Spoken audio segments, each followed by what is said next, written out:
श्रीमद् भगवत गीता सार कथा। इस भागवत गीता सार कथा में सुख दुख का वर्णन किया गया है।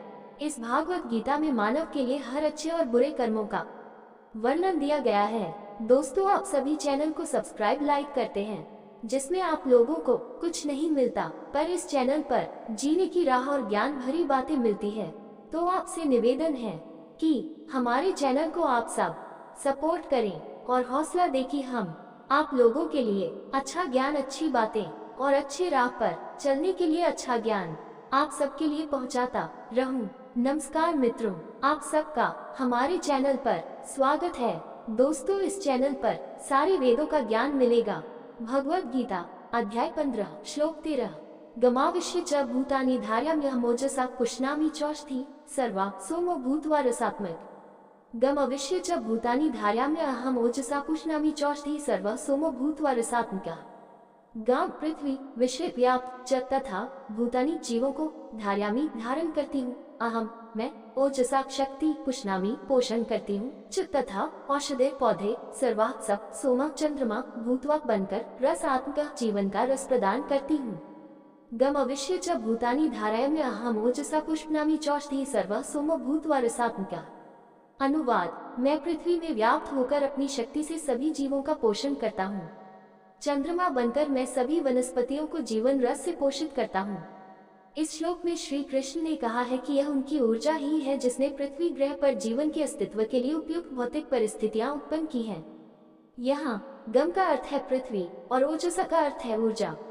अन्य सभी खगोलीय पिंडों की तरह पृथ्वी भी पदार्थ का एक बड़ा पिंड है, लेकिन भगवान ने इसे रहने योग्य बनाया है ताकि इस पर जीवन कायम रह सके। क्या आपने कभी सोचा है कि समुद्र का पानी इतना खारा क्यों होता है?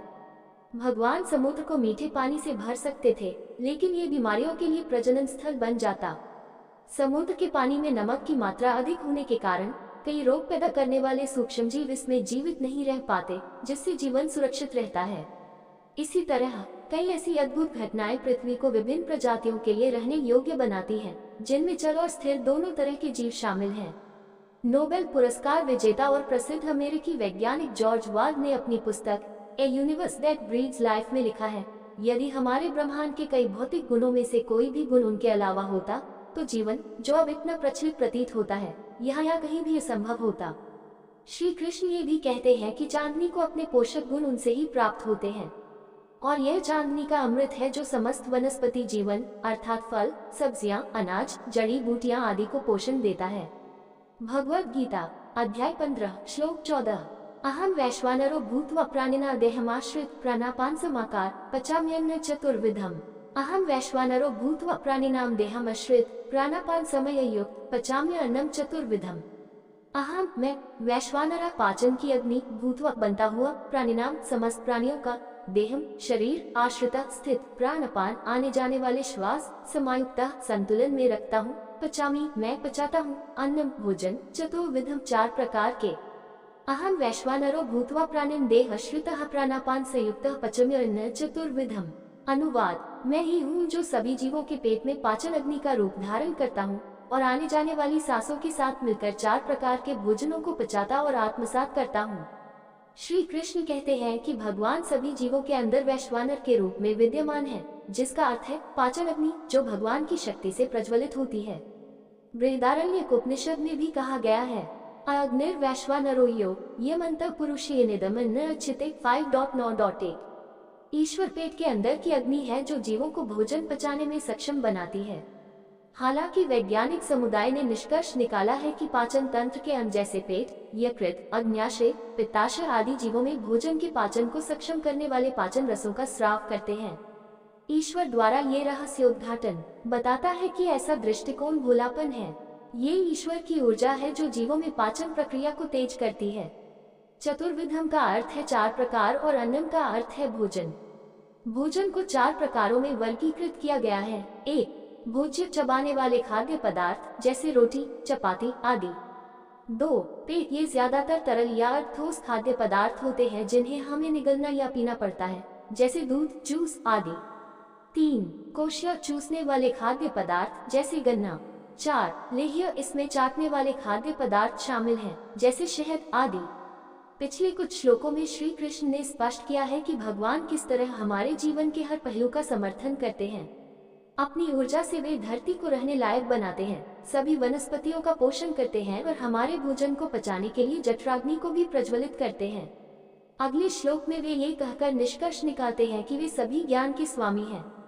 भगवद गीता अध्याय 15 श्लोक 15 सर्वस्य चाहम हृदि सन्निविष्टो मत्तः स्मृतिर्जन्मोहं च वेदैशित सर्वैरहमेव वेद्यो वेदान्तकृद् वेदेव चाहम सर्वस्य चाहम हृदि सन्निविष्टो मत्तः स्मृतिर्ज्ञानम् अपोहं च वेदैश्च सर्वैरहमेव वेद्यो वेदान्तकृद् वेदेव चाहम सर्वस्य समस्त प्राणियों में च तथा अहम मैं हृदयों में सन्निविष्ट विराजमान मत्तः मुझसे स्मृति ज्ञानम ज्ञान अपोहनम विस्मृति च तथा वेदों द्वारा च तथा सर्वे सब अहम मैं एव अकेला वेद्या जानने योग्य वेदांतकृत वेदांत का रचयिता वेदों के अर्थ को जानने वाला एव अकेला च तथा अहम मैं सर्वस्य चाहम हृदि सन्निविष्टो मत्तः स्मृतिर्ज्ञानपोहं च वेदैश्च सर्वैरहमेव वेद्यो वेदान्तकृद् वेदेव चाहम। अनुवाद मैं सभी जीवों के हृदय में विराजमान हूँ और मुझसे ही स्मृति ज्ञान तथा विस्मृति उत्पन्न होती है। मैं ही सभी वेदों द्वारा जाना जाने वाला हूँ, मैं ही वेदांत का रचयिता हूँ तथा वेदों के अर्थों को जानने वाला हूँ। इस श्लोक में भगवान श्री कृष्ण कहते हैं कि उन्होंने हमें स्मरण शक्ति और ज्ञान की अद्भुत क्षमता प्रदान की है। जबकि मन और बुद्धि सॉफ्टवेयर की तरह है, मस्तिष्क को हार्डवेयर माना जा सकता है, फिर भी मस्तिष्क की यह कार्य प्रणाली मानवीय समझ से परे है। यद्यपि प्रौद्योगिकी में बहुत विकास हुआ है, फिर भी ऐसे कई क्षेत्र हैं जहां वैज्ञानिक समुदाय अभी भी संघर्ष कर रहा है। उदाहरण के लिए मस्तिष्क प्रत्यारोपण करने वाले सर्जन अपने काम से खुश तो होते हैं, लेकिन इसके कार्यों को पूरी तरह से नहीं समझ पाते। एक और उदाहरण चेहरा पहचानने वाली तकनीक का है। यह उल्लेखनीय है कि मनुष्य कई वर्षों के बाद किसी व्यक्ति को बहुत आसानी से पहचान सकता है, भले ही उसके रूप में बहुत बदलाव हो, जबकि आजकल के कंप्यूटर कभी कभी अपरिवर्तित चेहरों को भी नहीं पहचान पाते। ये कितना आश्चर्यजनक है कि जहां स्कैनर सॉफ्टवेयर को टाइप किए गए पाठ को पढ़ना भी मुश्किल लगता है, वहीं मनुष्य बिना किसी प्रयास के स्केच किए गए हस्तलेखों को भी पढ़ सकता है। मानव मस्तिष्क के रहस्य ऐसे ही हैं जिन्हें परमेश्वर ने बनाया है। श्री कृष्ण कहते हैं कि उन्होंने हमें अतीत को भूलने की शक्ति भी दी है। जिस तरह कंप्यूटर से अवांछित रिकॉर्ड मिटाए जाते हैं, उसी तरह जीवित प्राणी अवांछित यादों को मिटा देते हैं, अन्यथा सूचनाओं का अतिरेक हो जाएगा। उद्धव श्री कृष्ण से कहते हैं त्वत्तो ज्ञान है जीवन प्रमोशस्ते त्राशिक्तित भागवत 11.22.28। आपसे ही जीव का ज्ञान उत्पन्न होता है और आपकी शक्ति से वह ज्ञान चुरा लिया जाता है। हमारे भीतर जो ज्ञान है, उसके अतिरिक्त ज्ञान का एक और स्रोत है, वह है शास्त्र। इस श्लोक में भगवान ने वेदों के प्राकट्य के संबंध में अपनी महिमा का और अधिक वर्णन किया है कि वही वेदों के रचयिता, ज्ञाता और लेखक हैं। ईश्वर दिव्य है और वेदों सहित उनकी सभी रचनाएं दिव्य हैं। वे ही उनके वास्तविक अर्थों के ज्ञाता हैं और केवल उनकी कृपा से ही कोई भाग्यशाली जीव वेदों को जान सकता है। वेदांत दर्शन के रचयिता वेद व्यास को भगवान का अवतार माना जाता है और श्री कृष्ण ने स्पष्ट रूप से उल्लेख किया है कि वे ही वेदांत के रचयिता हैं। अंततः वे कहते हैं कि यद्यपि वेद भौतिक और आध्यात्मिक दोनों ही तरह के अनेक निर्देश देते हैं, लेकिन सभी ज्ञान का अंतिम उद्देश्य उन्हें जानना है। बताए गए अनुष्ठानों और समारोहों का उद्देश्य लोगों को भौतिक दुनिया से आध्यात्मिकता की ओर आकर्षित करना है। वे उन्हें उनकी भौतिकवादी मानसिकता से अलग करने और उन्हें ईश्वर की ओर निर्देशित करने के लिए एक मध्यवर्ती कदम के रूप में कार्य करते हैं। कठोपनिषद 1.2.15 में कहा गया है, सभी वेद यत्पदमामनन्ति, सभी वैदिक मंत्र वास्तव में ईश्वर की ओर संकेत करते हैं। वैदिक मंत्रों को उचित मात्रा में याद करना और उनका उच्चारण करना, सभी अनुष्ठानों का पालन करना, ध्यान करना या कुंडलिनी शक्ति को जागृत करना, यदि हम ईश्वर को नहीं जानते तो ये सब बेकार है। केवल वे ही लोग हैं जिन्होंने ईश्वर से सच्चा प्रेम करना सीखा है, जिन्होंने सभी वैदिक शास्त्रों की वास्तविक शिक्षाओं को समझा है।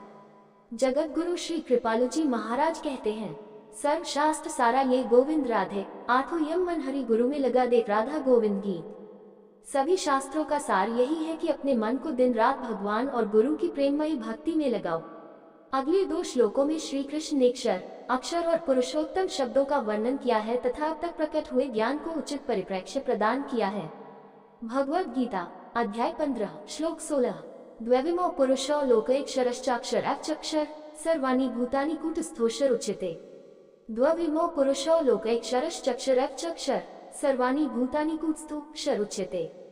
द्वौ तु इमो ये पुरुषो प्राणी लोकै सृष्टि में क्षर नाशवान च तथा अक्षर अविनाशी एव यहाँ तक कि च तथा क्षर नाशवान सर्वाणि सब भूतानि प्राणी कूत्स्थ मुक्त अक्षर अविनाशी उच्यते कहा गया है। द्वविमो पुरुषो लोकैक्षरश्चक्षरश्चक्षर सर्वाणि भूतानि कूत्स्थो क्षर उच्यते। अनुवाद: सृष्टि में दो प्रकार के प्राणी हैं, क्षर नाशवान और अक्षर अविनाशी। नाशवान वे हैं जो भौतिक जगत में रहते हैं, अविनाशी वे हैं जो मुक्त प्राणी हैं। श्री कृष्ण कहते हैं कि दो प्रकार के प्राणी हैं, क्षर नाशवान और अक्षर अविनाशी। भौतिक जगत में सभी प्राणी नाशवान हैं और जो मुक्त है वे अविनाशी हैं। हालांकि सभी आत्माएं शाश्वत हैं, भौतिक जगत में माया व्यक्तिगत आत्मा को भौतिक शरीर से बांधती है। सबसे छोटे कीड़े से लेकर दिव्य देवताओं तक भौतिक जगत में सभी देहधारी जीव क्षर नाशवान हैं। उन्हें अपने भौतिक शरीर के जन्म और मृत्यु के दोहराव वाले चक्र से गुजरना पड़ता है, जबकि अक्षर अविनाशी आत्माओं के पास अमर शरीर होता है जो जन्म मरण के चक्र से मुक्त होता है। वे हमेशा के लिए दिव्य लोक में निवास करते हैं, भगवान के धाम में। दोस्तों, आपसे निवेदन है कि हमारे चैनल को आप लोग सपोर्ट करें। ये वीडियो अच्छा लगा हो तो लाइक शेयर सब्सक्राइब जरूर करें। धन्यवाद।